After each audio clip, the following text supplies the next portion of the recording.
Chapter 1: Rebirth and Marriage into Eric's Family. I opened my eyes, clutching the marriage certificate my sister had once stolen from me. Tears streamed down my face, this time from laughter. In my past life, she had swapped our arranged marriages and handed me over to a thug, leading to my tragic death. But this life, I'd personally shove her into that pit of fire and marry the rumored scarred and violent battalion commander instead. On our wedding night, he sat outside the door, wrapped in blood-stained bandages. "If you find me ugly, just divorce me." I pulled open his shirt and kissed the horrifying scars left by shrapnel. "Every inch of your wounds is a medal of honor. I only feel pain for you. Come, let me touch." He pressed me against the faded red wedding character on the wall and growled, "Stop. If you keep touching, someone's gonna die tonight."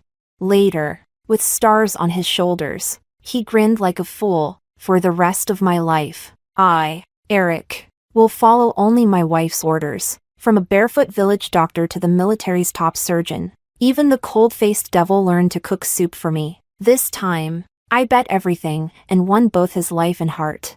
Spring had just arrived. I stared blankly at the two marriage certificates on the table, my nails digging so deep into my palms that blood began to seep. Alice, wearing cheap lipstick, flapped her mouth like a pig squealing after giving birth. "Sis." Eric's face got peeled off by a bomb on the battlefield. He'd scare a crying baby silent in the middle of the night.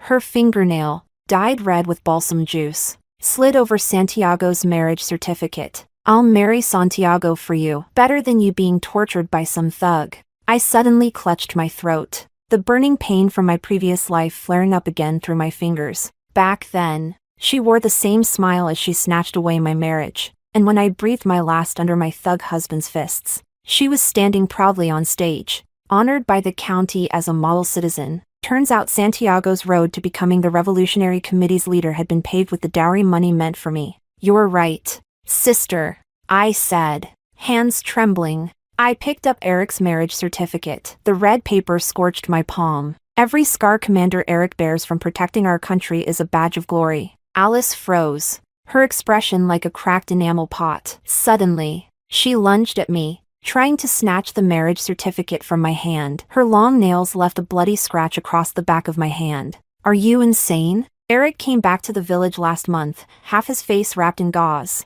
Even kids pee their pants at the sight of him. I gripped the certificate tightly, refusing to let go. The wooden table creaked and trembled under the impact. The oil lamp flickered against the mud wall, casting shadows that triggered a final flashback from my past life. Santiago had pressed a burning cigarette onto my collarbone and told me he was going to use my compensation money to buy the position of deputy director. "Let go!" My stepmother, Monica, struck my waist with her broomstick. "Alice is doing this for your own good. That betrothal gift from Eric's family? Your father already traded it for booze. You should count your blessings someone still wants a worthless girl like you." Suddenly, I loosened my grip. Alice, not expecting it, fell flat on her, but while clutching the certificate, she hurriedly unwrapped the silk. And the moment she saw the name Santiago, her eyes gleamed like a starving wolf. She didn't notice the smirk I was hiding in my sleeve. In my previous life, Eric's family had brought the famous 3 turns and 1 sound asterisk as a dowry. This idiot actually believed they had gold hidden away. Asterisk translator's note, a reference to traditional desirable wedding gifts, usually a bicycle, a sewing machine, a wristwatch, the 3 turns, and a radio, the sound. At dawn, the roar of an engine echoed from the village entrance. I stood before a chipped mirror and pressed a red paper seal to my lips. The reflection showed the face of a 20-year-old girl, so youthful it looked like it could burst with life. In my past life, this rough cotton wedding dress had been torn to shreds by Santiago. Now, I would wear it proudly, walking toward the stars that were rightfully mine. A jeep rolled into the village square, kicking up a cloud of dust. As the door opened, everyone around gasped. Eric stood tall in his sharply pressed military uniform. The right side of his face was wrapped in blood-stained gauze, but the left revealed chiseled, stone-cut features. His hand, the one that had gripped a rifle, now held his military cap, knuckles white from tension. "Commander Eric," I said as I walked straight toward him. "I'm Miranda, your unwed bride." He interrupted, turning his back to me, voice hoarse. "There's still time to change your mind. I caught a glimpse of Alice snickering behind a haystack. Without warning, I rose on tiptoe and pulled open his collar.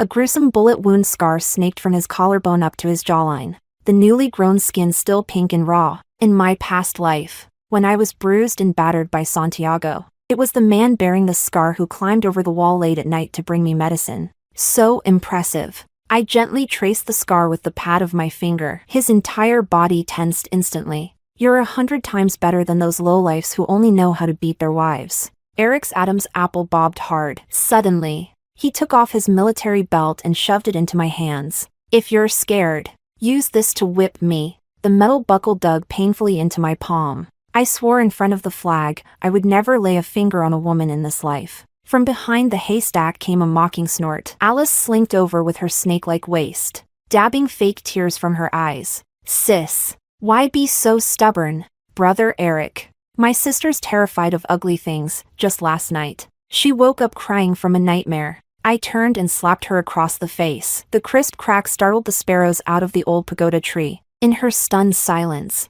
I pulled my collar aside to reveal an old scar on my collarbone. It was from a cigarette burn in my past life. And now, somehow, it had returned with me in this one. Commander Eric, do you remember? I locked eyes with him, watching his pupils shrink sharply. Last year during the flood, the little girl you carried down from the beam. His military cap clattered to the ground. Eric grabbed my wrist with sudden force, and the gauze on his face seeped red. That year, I had replaced my stepsister at the dam, only to be buried under a collapsing mud house. It was this scarred hand that dug through the rubble to save me. Later, he'd left eggs on my windowsill in secret, but Alice had claimed them as hers. You were the one with the blue ribbon in your hair. His voice trembled. The tension split his wound, staining half his face crimson. I suddenly recalled the last time I saw him in my past life, lying in a field hospital, wrapped head to toe in bandages, still thinking about leaving me a packet of hawthorn cakes. Eric. It was the first time I called his name. Today, I marry you by my own will, not to repay a debt. I poked the violently rising and falling chest in front of me. Right here, I said. A man in uniform already lives here.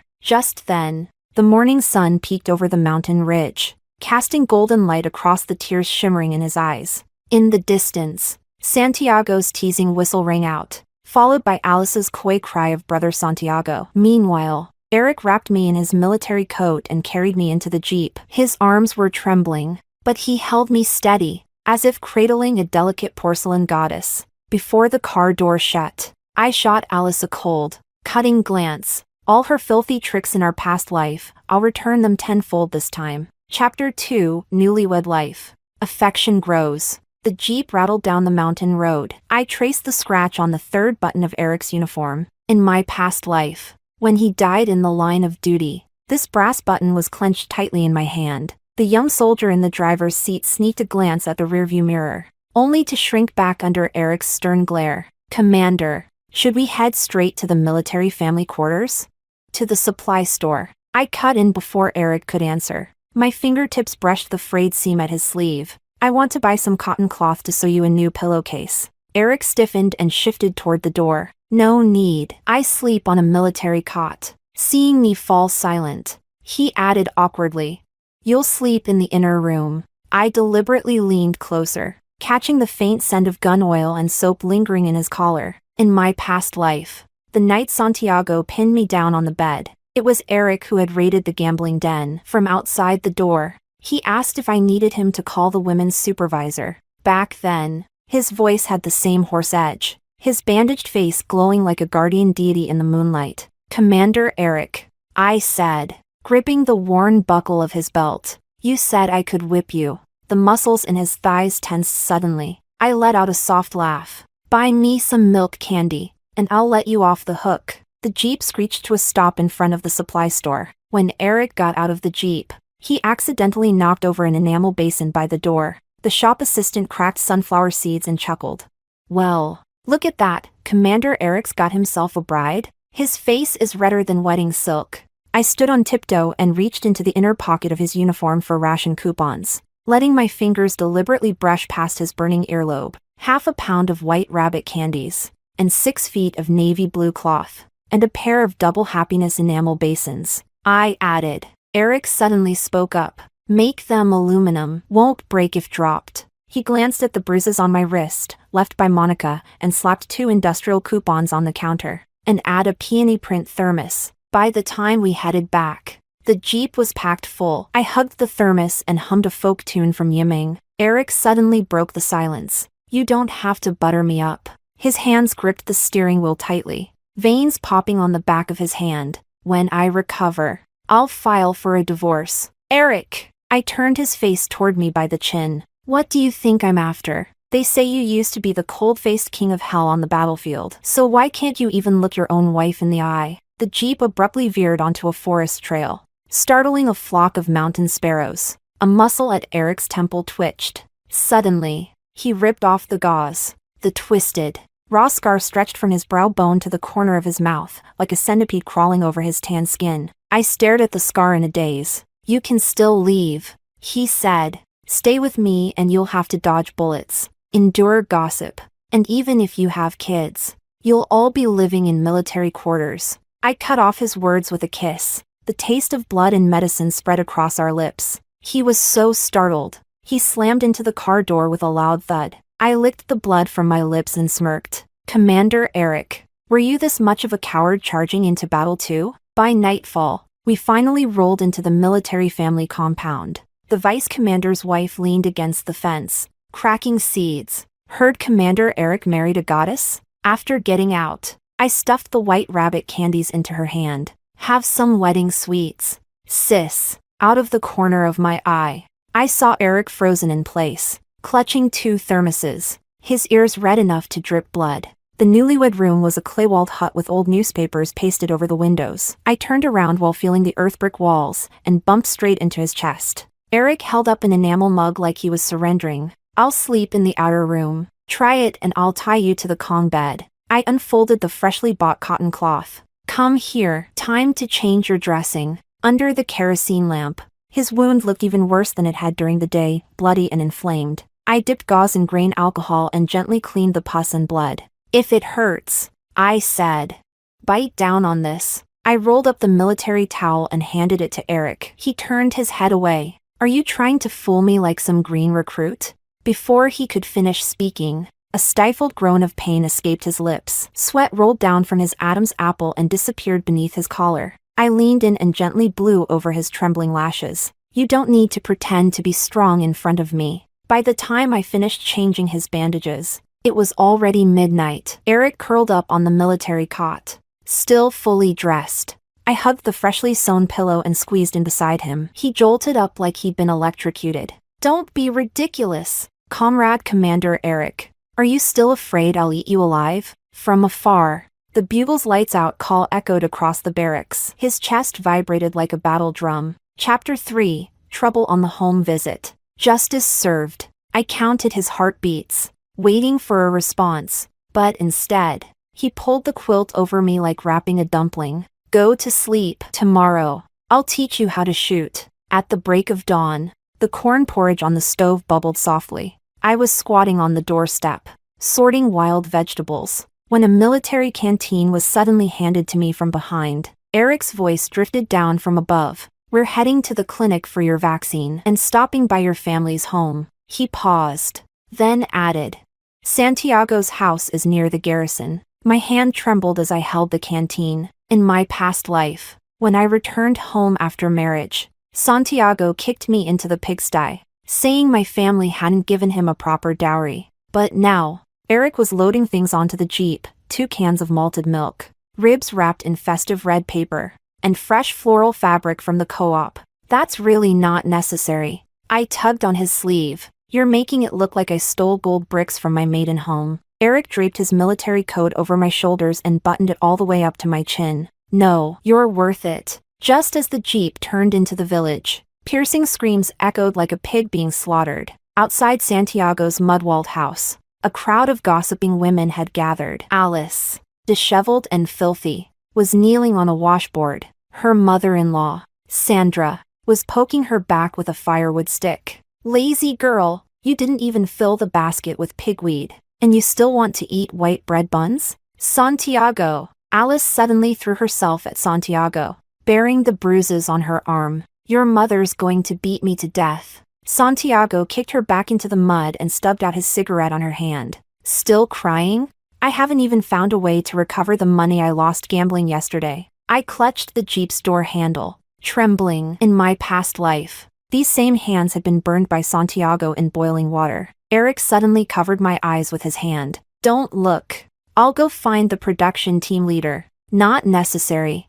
I bit open the button of his military coat and reached for the pen he always kept in his inner pocket. Let me borrow this for a second. By the time I squeezed through the crowd, Sandra was yanking Alice's hair and forcing her head toward a slop bucket. I stomped on her raised fire stick and pressed the steel pen tip to the soft flesh between her thumb and index finger. Article 32 of the new marriage law, abusing family members is punishable by up to 3 years in prison. Sandra's beady eyes widened in disbelief. You trying to scare me? Disciplining my daughter-in-law is my right. Really? I lifted Alice's collar, revealing whip marks soaked in blood. These injuries could get you 5 years. The pen glinted coldly in the sunlight. Just yesterday, the Revolutionary Committee was looking to make an example out of someone. You want to be first? The crowd scattered like birds startled from the trees. Eric walked in, dragging Santiago by the scruff of his neck. Santiago's knees were shaking. Eric stomped his boot down on the man's ankle. Abusing relatives of military personnel, aggravated offense. The red star on his shoulder epaulets caught the light and made Sandra squint. Alice suddenly latched onto my leg, crying pitifully. Sister, please, take me home. Her fingernails dug into my trousers, but her eyes were sneaking glances at Eric. In the past life, she'd begged me like this too, only to seduce Santiago the moment I let her in. Mother always said, a married daughter is like water splashed out. I yanked her hand off and pulled out the can of malted milk from the net bag. But then again, I gave the tin a shake on purpose. If you mix a bowl for your mother-in-law every day, maybe you'll earn a decent meal. Sandra's eyes were glued to the tin. In those days, malted milk was more precious than sesame oil. Last year, even the village chief's wife only got a spoonful during her postpartum month. I shoved the tin into Sandra's greasy apron. Dear mother-in-law, I'll leave my sister in your care. On the way back, Eric suddenly turned me by the shoulder. You knew Santiago's family would treat her like that, didn't you? His brow furrowed deeply. Last night, you were talking in your sleep. You called out Santiago's name 17 times. I nearly choked on my own spit. As the Jeep rolled over the gravel road, I fiddled with the brass buckle on his utility belt. Commander Eric, are you jealous? I leaned in close, so our noses almost touched. Damp from sweat. What I was saying was, may Santiago die a miserable death. Before we even reached home, we could already see Monica standing beneath the old locust tree at the village entrance. She craned her neck, staring at the back seat of the Jeep. When she saw only 2 packs of brown sugar, her face fell instantly. Ungrateful brat. Alice's chewing bark and swallowing gruel. And you're here strutting around in fancy clothes like some rich lady. Eric suddenly honked the horn, startling Monica so badly she fell flat on her butt. When Eric got out of the car, his military boots kicked up dust as he walked. He dropped the pork ribs and floral fabric heavily onto the stone mill. You received 200 yuan in bride price when your family married off your daughter. He pulled out an account book stamped with a red seal. According to the new regulations, you should have provided a sewing machine coupon. Monica's face instantly turned the color of pig liver. In my past life, that money was used by her to buy Alice a job, while I, beaten and bruised, couldn't even get a blanket. I touched the embossed steel seal on the coupon and suddenly burst out laughing. Mother, I'll save this coupon for Alice to use when she remarries. On the way back, I leaned my head against Eric's shoulder. His whole body was stiff as a board, Adam's apple bobbing nervously. So, do you want a sewing machine? I want you. I snuggled into his arms. Hugging you is way warmer than sewing on a machine. The Jeep screeched to a halt on the narrow road into the compound, startling wild ducks in the reeds. Suddenly, Eric pulled out something wrapped in a handkerchief. Layer by layer, he unwrapped it until a silver bracelet was revealed. I found this on the battlefield, if you think it's unlucky. I slid it directly onto my wrist. The silver bangle, carved with double lotus flowers, jingled softly. I unfastened the collar clasp of his uniform and kissed his Adam's apple. Eric, next time you can gift me a bullet casing, as long as it's from you. I'll love it. Without warning, he swept me into his arms and strode toward the family quarters. The vice company commander's wife teased from behind. Captain Eric's rushing like he's storming the front lines. I buried my face in his neck, smiling. Beneath the soap scent was a faint trace of blood. His wound had split open again. Inside the house, I straddled his waist to change the bandage. The new skin beneath the gauze was as tender as a baby's. I bent down and kissed the scar gently. It's healing nicely. Suddenly, Eric held the back of my head, his breath burning. Miranda, who are you? Really? In the distance, a wolf-like howl of an engine echoed. Santiago's old tractor clattered to a stop outside the courtyard. Captain Eric, your wife's cheating on you. Chapter 4, Malicious Accusation. Clever retort. Santiago's hoarse, cracked voice shook the thin window paper. I nearly fell off Eric's waist as I straddled him. He wrapped his arms around my waist and sat up. My red hair ribbon still tangled in the creases of his military trousers. Captain Eric's got himself a green-hatted crown, Santiago shouted, waving a man's sweat-stained undershirt as he hopped around the courtyard. I saw that floozy sneaking off into the reeds with my own eyes. That shirt, mud still crusted around the hole in the armpit, was the one I mended for the kitchen squad 2 days ago. Eric's hand paused on his belt buckle. Then he suddenly stuffed me into the wardrobe. Don't come out. His eyes were tinged red as he grabbed his leather belt, like a wolf. Provoked. The door slammed open. Santiago's filthy hand was just about to grab the underwear I'd left out to dry when Eric kicked him flat onto the ground. His boot came down hard on Santiago's wrist. Eric slowly twisted his heel, grinding it into Santiago's hand, which I saw it. The left. My left eye. Santiago's eyes rolled from the pain. Yesterday, at the riverbank. Crack! The belt lashed across his cheekbone. Blood splattering onto the clothesline. The entire Revolutionary Committee was studying documents all afternoon yesterday. Where would a riverbank fit into that schedule? I peeked through the wardrobe door and giggled quietly. In my past life, this same thug had falsely accused me of having an affair with the militia captain. And just like now, Eric stood up for me. But that night, after smashing up Santiago's house, he trained alone at the shooting range until dawn. Here's the evidence. Alice burst in suddenly, flashing a crumpled letter of accusation. Someone saw Big Sis bringing food to the cow shed for that old rightus down there. But as she caught sight of Eric's darkened expression, her voice faltered. I shoved open the wardrobe. It was Huangliansu. For dysentery. I pulled out my barefoot doctor's certificate and slapped it on the table. If we're talking prescriptions, little sister, how'd that batch of abortion pills I gave you taste? The courtyard erupted. Alice clutched her stomach and staggered back, only to be grabbed by Sandra, who yanked her hair and slapped her across the face. You jinx! Pregnant and you dare slander a soldier's wife?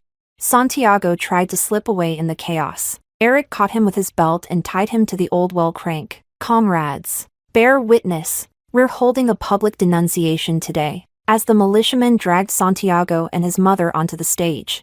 I was helping Eric rebandage the cut on his arm. Santiago had slashed him with a sickle, trying to play the hero again. Huh?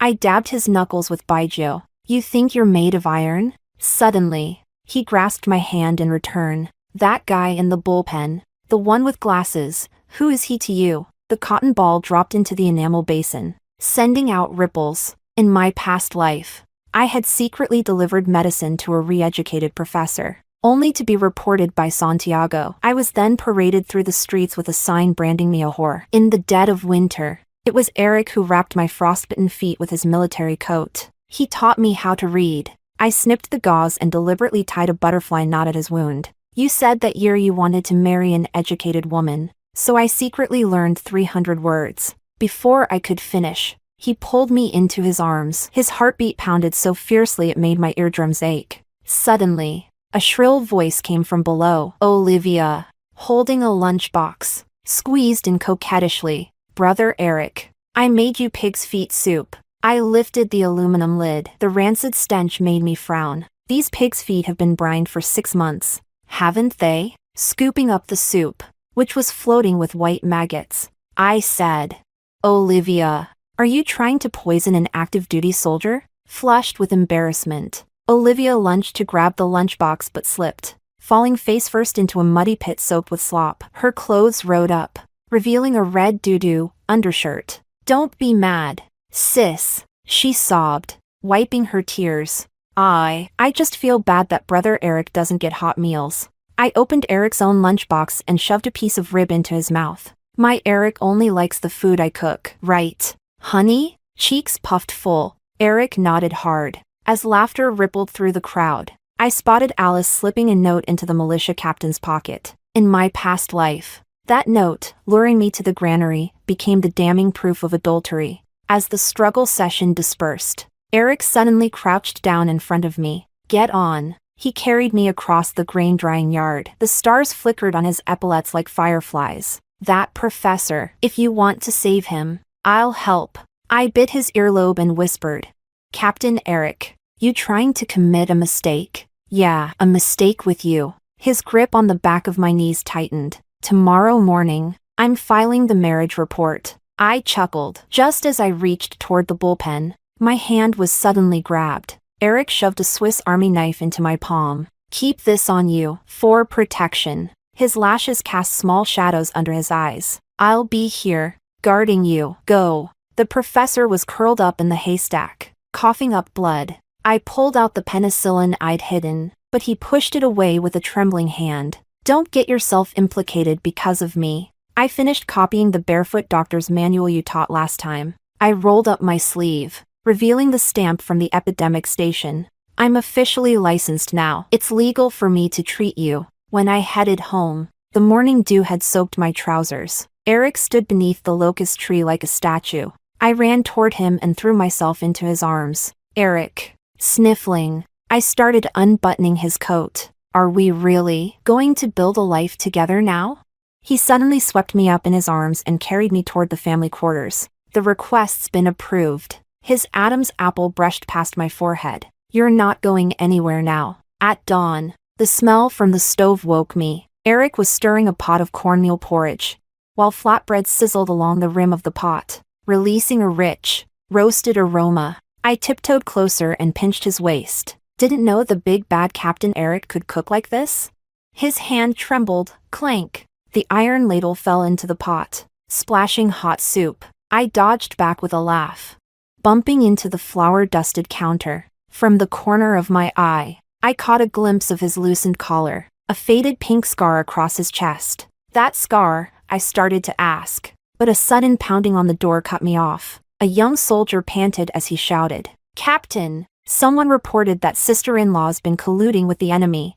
Chapter 5, Perilous Crisis. Unshakable loyalty. The cornmeal porridge was still bubbling on the stove, but Olivia's shrill, piercing voice had already sliced through the door. She delivered Western medicine to the counter-revolutionary in the cattle shed. I saw it with my own eyes. My grip on the spatula trembled. Memories of being tied to the commune's public denunciation stage in my past life surged like a tide. Eric untied his apron and wiped his hands, leaving oil stains blooming on his uniform like bruises. "Go to the back room." He pushed me toward the bedroom. Third brick seam under the bed. I pressed myself to the doorframe, watching his tall, straight back like a shield. Olivia was waving half a box of penicillin, screaming, while the Revolutionary Committee ransacked our drawers and cabinets. When the floral curtain was yanked down, Eric suddenly slammed a hand over a dossier. "Where's your search warrant?" "These are special times, we search first. File later." The bald-headed official spat as he accused,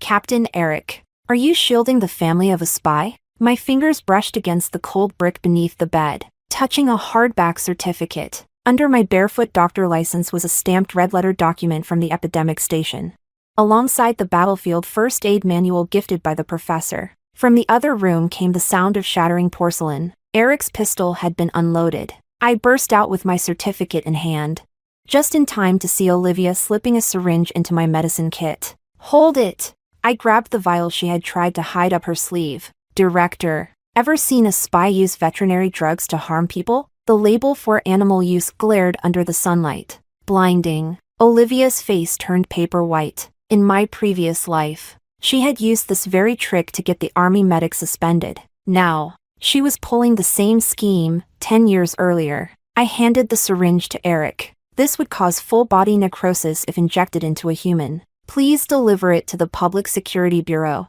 You're slandering me, Olivia shrieked. She lunged at me with her nails. But Eric spun his belt and bound her wrists behind her back. The Revolutionary Committee slunk away in disgrace. The soldiers' wives who had gathered to watch the show now formed a thick crowd. One woman squeezed forward. Sister, quick! Come check on my little iron egg. Lying on a straw mat was a flushed little boy, his throat rattling with every breath. I pulled back his eyelids. Acute laryngitis, he needs an emergency tracheotomy. The crowd erupted in shock, and the old aunties began chanting Buddhist prayers. Get the baijio, a blade, and a reed tube, I ordered. I pulled off my hair tie and boiled it in hot water. Eric, hold him down. As I cut into the boy's trachea with the blade, Tiedon's father grabbed a club to attack. Eric pinned his wrist with one hand. My wife is saving his life. His military epaulets brushed against my forehead, the scent of blood and sweat oddly comforting. Thick phlegm sprayed out through the reed tube, and Tiedan wailed in relief. I collapsed into Eric's arms, watching him gently wipe the blood off my face with his thumb. Your stitching is even neater than the military doctors. I practiced last year delivering a breech lamb. I blew gently into his neck on purpose. Captain Eric, want to try sometime? His Adam's apple bobbed as he pinned me onto the wooden table, the rough fabric of his military trousers brushing my bare calves. Tonight. That evening, Eric was crouched at the stove feeding firewood. I waved the official recovery notice and poked his waist. The professor's case file, stamped by the Revolutionary Committee. He suddenly turned around and pinned me against the rice bin. Do you even realize how dangerous today was? I softly traced his throat with my fingers. I do, but with you here, I'm not afraid. The firewood crackled, and Eric's eyes darkened like a bottomless well. Suddenly, he lifted me in his arms and kicked open the bedroom door. The marriage certificate fell from the wall, covering the peephole Olivia had been using.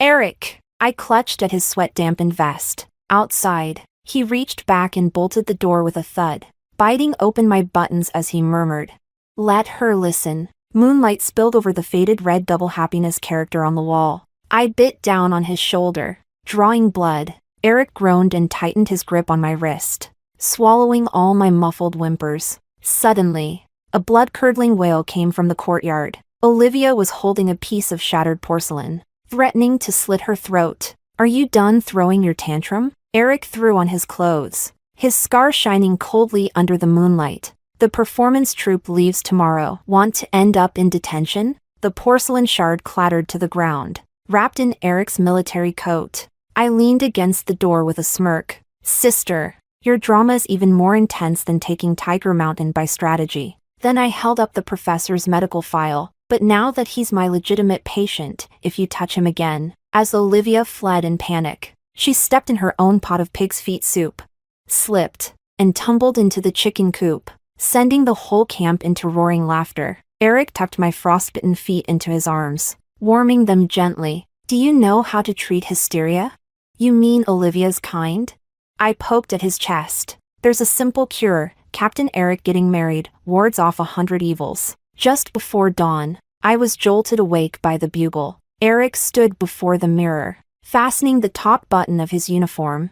My teeth marks still faint on his throat. I spun a scalpel between my fingers like a trick knife. Teaching battlefield first aid today? Suddenly, he snatched the scalpel, a glint of cold steel, and the second brass button of his collar landed in his palm. He pressed it into my hand. Here, for you, strung on a red cord, still warm from his body. It hung just above the scar on my chest. That's my life button. It's yours now. While the training field echoed with the cheers of recruits, I was demonstrating how to use a tourniquet. Suddenly, Eric collapsed with a grunt. His pant leg slid up to reveal a dark purple wound. The shards from Olivia's broken porcelain. They'd been laced with poison. Clear out! I tore open his trouser leg, silver needles flashing to seal his heart meridian. Eric! Try dying and see what happens. His lips were pale and bloodless, but he managed a crooked smile, stained with crimson. His bloodied hand cupped my face. Wife, just tell me the truth. If you stop breathing, I'm remarrying tomorrow. I screamed, puncturing his fingertip to draw out the poisoned blood.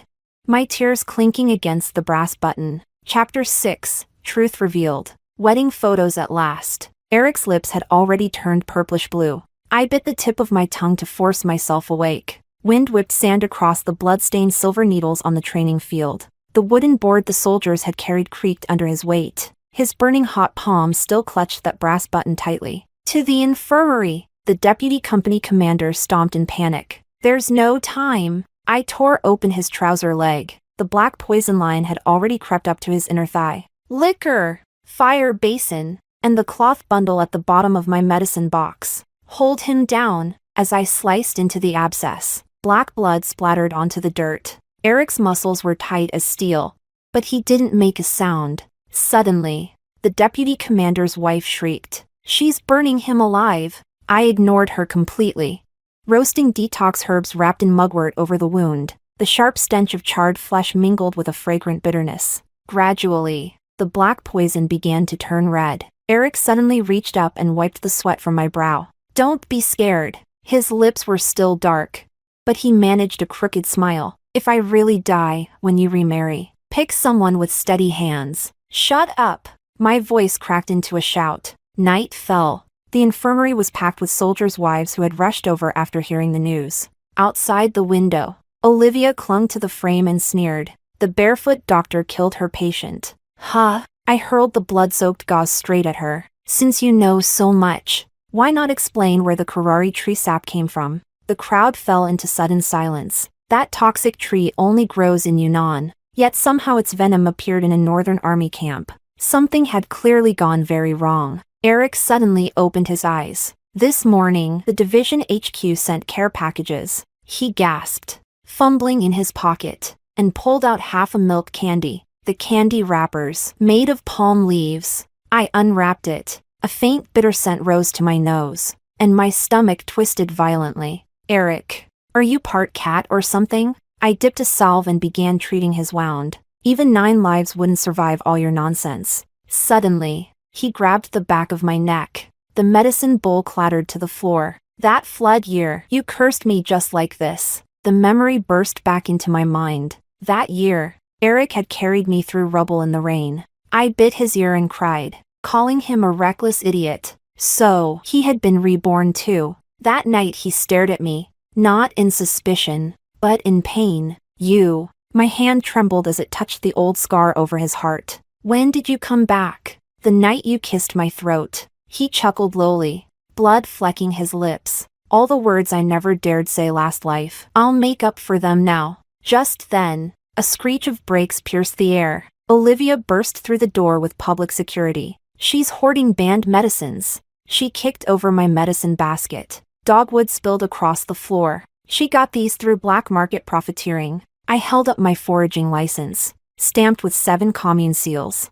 Herbs collected during last year's malaria outbreak, picked by Comrade Olivia herself. Then I unfurled a wrinkled commendation letter. Shall I read aloud what you said about barefoot doctors being national heroes? The public security officer turned to Eric for confirmation, but he was playing with the silver bracelet on my wrist. Moonlight glinted off the inside engraving. Gua. His old war relic, the one he'd left for me before dying in the last life. My wife gathers herbs to help cut medical costs for our soldiers. He gently brushed the needle marks on my palm. As for the enemy spy, he suddenly pulled out radio transmitter parts. Did Comrade Olivia think no one was listening? When she hid this in the gift packages, Olivia collapsed, wailing like a banshee, as the sirens wailed and she was dragged away. I tied a butterfly knot over Eric's wound. Captain Eric, you sure kept your secrets well. He ripped the gauze off in one move. You burn mugwort around me every night. Did you think I was made of wood? Back in the room, I was brewing his final dose of medicine, when Eric wrapped his arms around me from behind. His newly grown stubble tickled the curve of my neck. Wife, I want to talk about something. Forget it. You're not setting foot on the training field until you're fully healed. I meant the wedding photo. He pulled out a crumpled ration ticket for fabric. What I owed you in the last life, I'll repay it now. I stared at the fading scar beneath his collarbone, then shoved a spoonful of bitter coptis decoction into his mouth. Fine, we'll take it, but you have to smile. He choked, eyes watering, but still, he smiled. The moment the shutter clicked, The morning sun rose right into his dimples. It was the first and only time, across 2 lifetimes, that I ever saw Eric smile. Chapter 7, Schemes Return. Consequences delivered. The developing fluid in the enamel basin rippled gently as I held the corner of the photo paper, watching Eric's smiling face slowly emerge from the solution. The curve of his lips looked like it had been measured with a ruler. So stiff, it tugged at the heart, harder than your award ceremony portraits. Huh? I poked the photo, right at his clenched jawline. Captain Eric, did you wear the same face when you took your oath under the military flag? Eric was slipping a protection charm behind the photo frame when he suddenly scooped me onto the sewing machine table. Facing you is scarier than facing a gun barrel. I laughed so hard I nearly tumbled into his arms, when a wailing cry shattered the peace outside the yard. Alice, visibly pregnant, barged through the bamboo fence, her clothes smeared with suspicious bloodstains. Sister, Santiago's going to kill me. She threw herself to her knees, deliberately pulling her collar open to reveal bruises around her neck. I caught a glint of broken glass shards tucked into her sleeve. Kicking a stool closer, I said calmly, "Sit down and talk." That damn gambling addict. Alice slapped her thighs in dramatic sobs. He even gambled away my wedding silver bangles. Suddenly she grabbed my wrist. Sister, you're an officer's wife now. Lend me 200 yuan, just to get through this.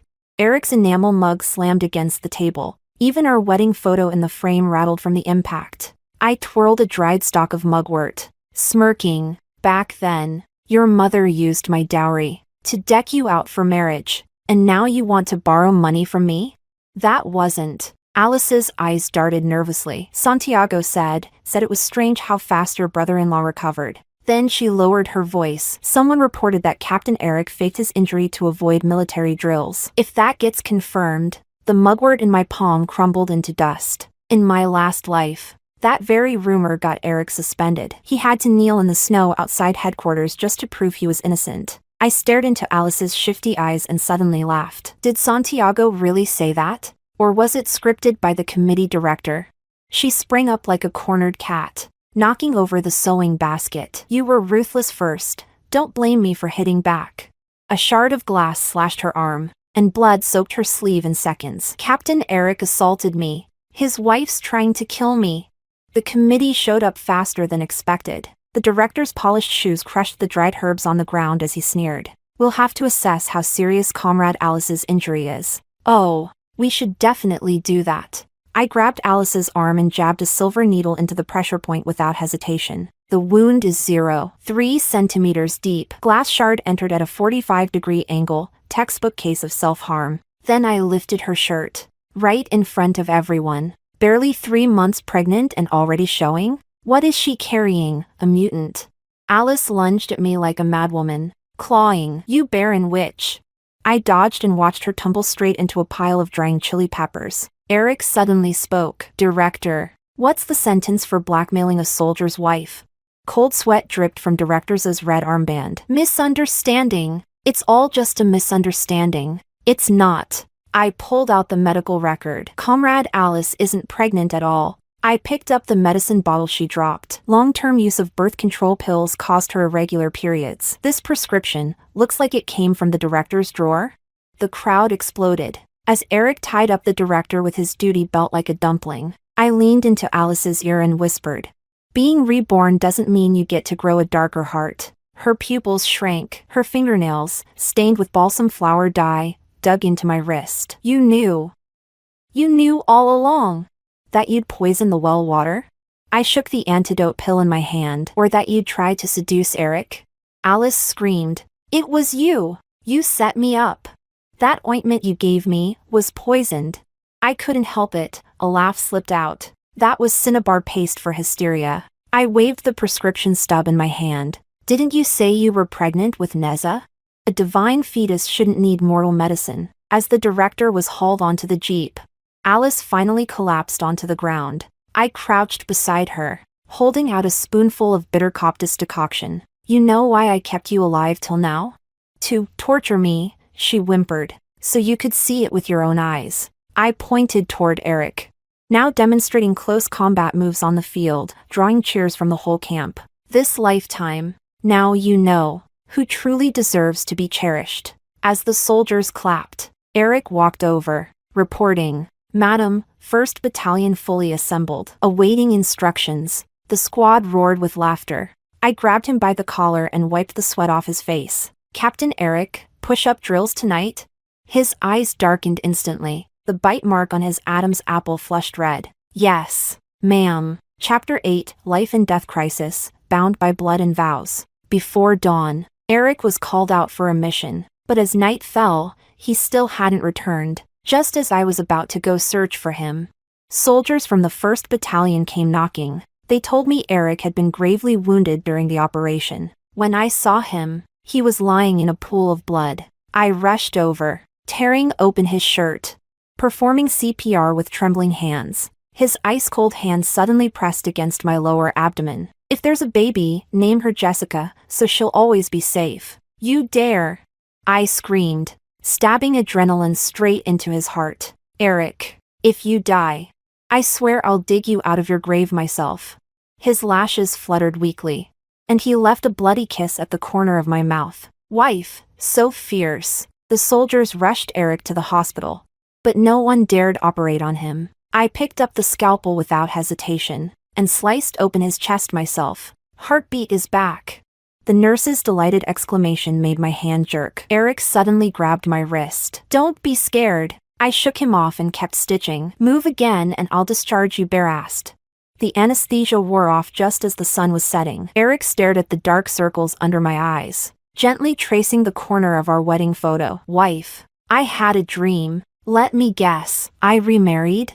I scooped some millet porridge and blew on it. "Relax, no one wants a guy with a scar on his butt." Without warning, he yanked open his hospital gown, revealing a pale pink healing scar. "Can you look at it now?" Sunlight streamed through the wooden window lattice. I leaned down and kissed the scar. "Barely acceptable." Chapter 9, Entrance Exams and Devotion. The day Eric got his bandages removed, I was vaccinating the kids at the military family compound. Glass syringes boiled in water, and the little rascals howled as they tried to hide behind him. His uniform pockets were stuffed with fruit candy to bribe them. Who's scarier, the doctor or me? He kept a stern face to scare the snot-nosed kids. I held up the needle and sneered. "If Captain Eric keeps spoiling them, next time you give the shots." At sunset, I caught him squatting in the garden stealing my tomatoes. I walked over with dripping hands. "Vegetable thief! Surrender now and I might spare your life." He spun me around and pinned me against the fence. A ripe tomato smeared across the corner of his lips. Captured one juicy prize. As I bit into the fruit, he kissed the dripping juice right from my lips. The taste of sweetness and iron mingled on our tongues. Just then, Alice burst in. She had a ragged bundle slung over her shoulder, and her fresh bruises were redder than rouge. "Sis, Santiago sold me to some old bachelor in the mountains." Before she even finished, she lunged for Eric's sleeve. "Brother-in-law, save me!" Eric dodged faster than a combat drill. Alice missed and landed in the chicken coop, brushing hay off my uniform. I laughed. "Didn't you swear last year you'd die before calling him brother-in-law? Look who's begging now. I'll divorce him. First thing tomorrow." She crawled to grab my ankle. "Sis, you're a rising star in the military zone now. Just say a word to the higher-ups." I peeled off her chicken shit-stained hands. "That's your business. What's it got to do with me?" Then I slipped a handful of Sichuan pepper powder into Eric's palm. "Close the gate. Release the dog." The guard dog burst through the courtyard, and Alice's screams sent sparrows flying off the clothesline. Eric hugged me from behind, his scar pressing hot against my back. "Soft-hearted? Just grossed out." I rubbed the new stubble on his chin with my fingers. "Braised noodles for dinner?" He nodded, his jaw nestled against my neck. That evening, the radio buzzed with the news. College entrance exams were back. My hands paused mid-need. In my past life, that exact announcement had led to me hiding my revision notes for 6 months under Santiago's fists. Eric cracked an egg into the dough bowl. "Go take the exam." He wrote Military Medical University in flour on the table. "Commander said you're up for a guaranteed spot." I stared at the flour dusting his lashes. "Aren't you afraid I'll fly away?" "You fly as high as you want." He pulled my dough-stained hand to his chest. I've got the string right here. That night, thunder jolted me awake. Eric's bed was empty. I followed the sound of gun parts being assembled. Barefoot, I found him slipping a paper strip into a bullet casing. A will? I snatched the aged note. Tiny script covered the page. His ears flushed red as he grabbed it back. It's for you. Under the oil lamp, I caught glimpses of hangover remedy, painkillers. In case I silenced his words with a kiss. The bullet casing dug painfully into my back. He cupped my neck and deepened the kiss. Outside, the rain fell harder. Inside, a page of the field medical manual fluttered. A study note tucked inside. When the skies cleared, the commander came in person with 2 announcements. My transfer to Military Medical University was approved. Eric would lead a border exercise unit. Can you not go? I stitched the frayed cuff of his uniform.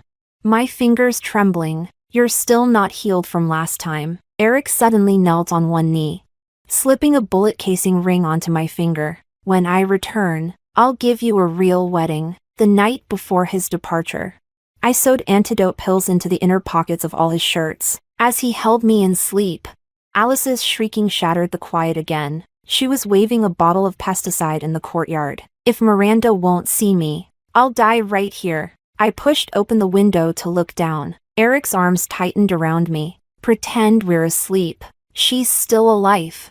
I bit into his Adam's apple hard enough to leave teeth marks. You go deal with them. He cursed in dialect while yanking on his uniform pants, and I laughed so hard I nearly fell off the bed. On the day he departed, I stuffed his rucksack full of homemade chili paste. In front of the whole company, Eric fastened a bullet shell necklace around my neck. When life gets tough, yell at this thing like you're yelling at me, as if yelling at you helps. I jabbed a finger at his name tag. Just come back in one piece so I can yell at you in person. 3 months later, a university acceptance letter and a casualty list arrived on the same day. The moment I tore open the envelope, every ounce of color drained from my fingers. Eric's name was there, in bold. The sound of my tea mug shattering on the floor startled the dog. Clutching the letter, I ran headlong into the storm, outside the Military Medical University office. My hands trembling, I signed the waiver form. I'm going to the border. As the Green Army train rattled toward the minefields,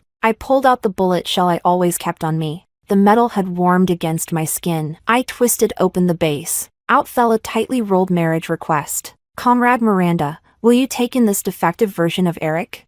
Chapter 10, Reunion at the Border. A happy ending. The snow at the border post reached my knees when I saw Eric, alive. He stood leaning on a crutch beside the boundary marker, his military coat flapping in the wind. The casualty list was fake. The commander mumbled, rubbing his hands awkwardly. It was a ploy to catch the last infiltrator. I hurled the crumpled letter at him. The paper rolled 3 times across the snow. Eric's crutch suddenly slipped, and he toppled face first into the snow. The ice shards sprayed right into the commander's face. Keep pretending. Go on.